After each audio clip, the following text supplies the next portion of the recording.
Hello, welcome to today's video diary for Finding My Way with Pi, Purpose, Intention, and Emotion. Today I'm thinking about the pace of life. And what I mean is how much we grind versus slowing down and enjoying life. And I think that this can vary across cultures and societies, particularly in Western society. In America, it is intense. There's a lot of societal encouragement to hustle and to grind and to focus on making money. That's the ultimate goal. And you don't really hear a lot about slowing down unless it's in the form of some type of luxury, like spa days or facials or things that are very expensive. And, not everybody has access to that. And often people are locked into this working their butts off and being exhausted just to be able to put food on the table and dream of getting ahead and dream of making more money so that they can do this, and the cycle perpetuates and continues. I've seen surveys that say survey like teenagers saying, what's a important and meaningful goal for you to have in life, and now it's something like 60% of teenagers think that making a lot of money is what they should be going for in life. I understand that particularly in our society, money brings freedom. And I'm speaking from a place of, I grew up in poverty, in the wooded swamplands of North Florida. We did not have plumbing. So this was in the 80s, and this shocks a lot of people. Because they're like, wow, in the 80s, most people had TVs in their homes, and we're talking about like MTV and VH1 and very commercial. And yeah, I know, but I was the kid who was running around barefoot in the woods and out in nature. We did not really have a TV. For a few years, we did not have, plumbing. Where did you go to the bathroom? You went to the bathroom in nature. So when we got the outhouse, it was a step up from the post hole diggers. I know what poverty feels like. I know what it's like to grow your food and to raise your food and to work to live, right? And then I also understand the flip side of it, because one of my goals is I was growing up, when I became conscious of the fact that we had lived in poverty, one of my goals was to make sure that my children never lived that way. And I entered the grind, and I pushed so hard for so long. I'll say it worked. I had a very successful 20 plus year corporate career. When I resigned, I was a corporate executive leader, certainly not living in poverty anymore, and was able to achieve many of the financial things that I had set out to achieve. And I'm very grateful for that. At the same time, I can say that that did not bring me happiness. I didn't feel good about my life, even while at the same time being very aware, because of what I came from, having nothing to having, anything we needed. I was very aware of that, and I was always very grateful for those things. But I was deeply unhappy because all of my energy and efforts went towards building wealth, and that ended up being empty, because the things that fill me are doing meaningful work that makes a difference in people's lives, doing work I love with people I love, friendship and companionship, having enough time to recuperate and recover and actually be able to have the space to clear my mind and listen to my heart, being able to follow my heart and do things where I thrive. be it intellectually or spiritually, like dance or poetry, you know, being in nature. All of these things are things that add to my well-being and my happiness. But when I was grinding and chasing the money, when I was grinding, I didn't have enough energy for any of those things that fulfill me as a human being. And so I began to experience this living soul death. And that is what burnout is.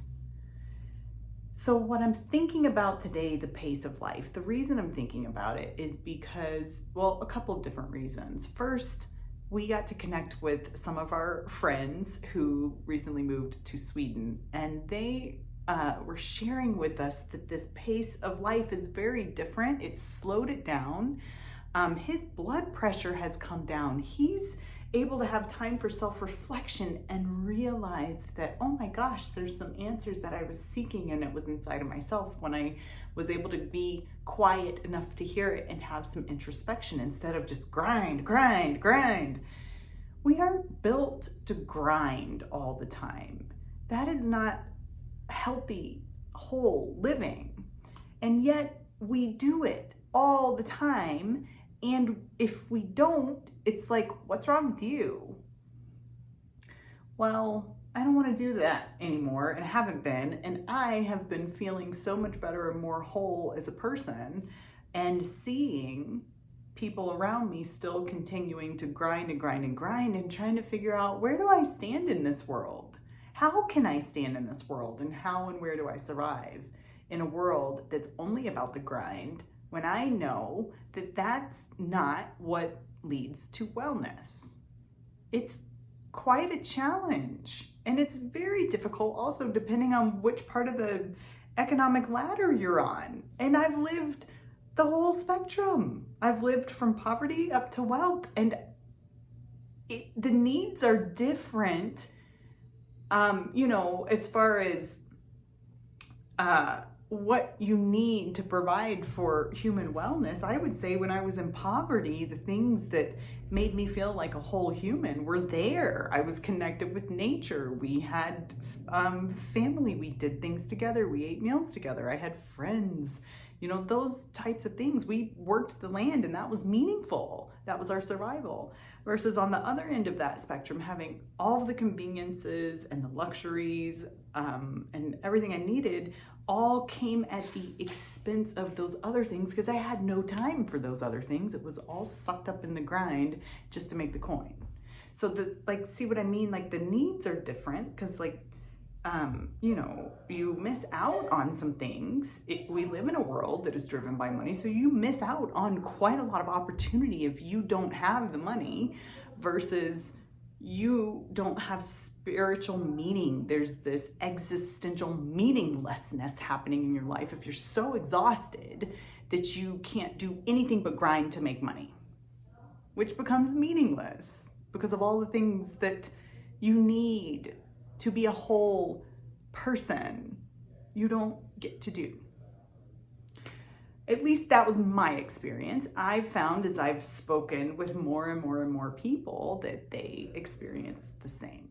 So this week, the second reason I'm thinking about the pace of life today is because we have been studying Epicurus, a philosopher from thousands of years ago, and his idea of a good life it basically boiled down to three things. First of all, it's heavily misunderstood nowadays what Epicureans were like. It was just like they sought pleasure and that was it. But it's a little deeper in philosophy than that.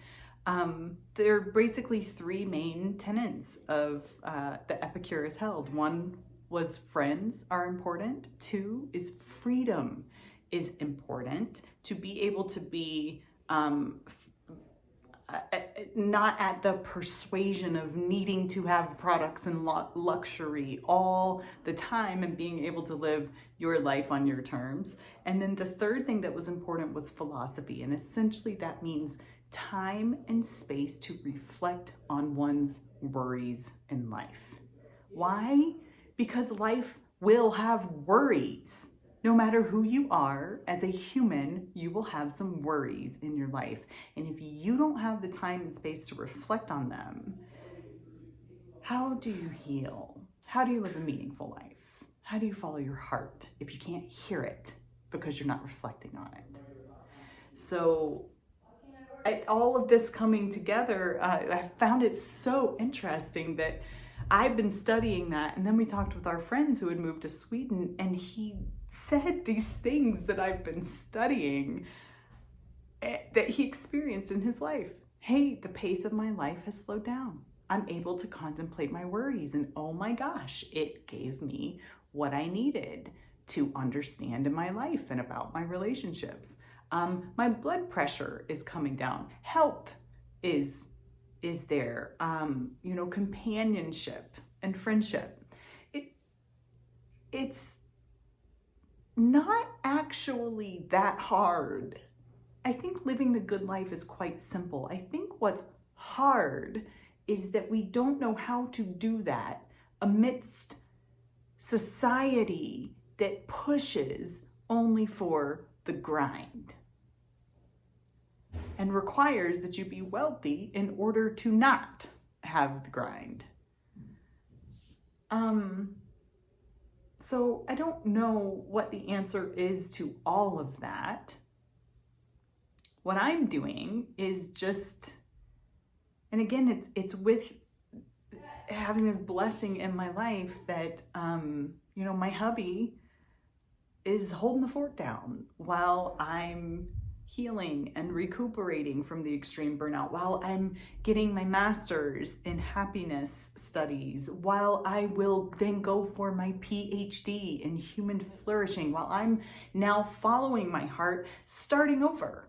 It's never too late to start over. I am starting over, and I am going to go follow my heart and try to craft my life in a way that lets me be a whole person so that I can live well and feel good about my life. And I don't feel like that would have been possible without hubby and him holding the fort down while I'm figuring this out. I do believe it will all work out and it will all be fine. And at the same time, I feel the push. I feel the expectation and the push from society of like, you need to grind. And what's worse is that it was so locked into me because I lived it for so long that I have to willfully and consciously push back against that pattern. It's there in the words that people use. What are you doing? What are you doing now that you left your job? Are you making money? Are you doing this? Are you doing that? Ooh, are you gonna build something so you can sell it and make some money and like all of that? And I'm like, oh my gosh, no. I'm going to focus on whole person well-being and figure out how to spread that in the world. And can we have some momentum behind this movement? I'm going to add my voice to it in my own way. And part of my way is through speaking. Part of my way is through poetry, acceptance of emotions, expression of emotions, healing through emotions, that time and space to contemplate on one's worries. And part of that is going to be through connection and community. So the pace of life. What is your pace of life? And are you thinking about it consciously, or are you moving through it automatically? And how do you feel about your life? Do you feel content? Do you feel fulfilled? Do you feel happy? See, we can't focus on happiness directly or it's elusive. When we do that, we realize how unhappy we are, and it's this strange thing. But what we can focus on are the things that help us feel fulfilled and content, and listening to our hearts and what we need for ourselves. And by way of doing that, indirectly, happiness comes. So thanks for being with me on this journey. I'm so glad that you're here. I hope it helps you too. I'll see you tomorrow.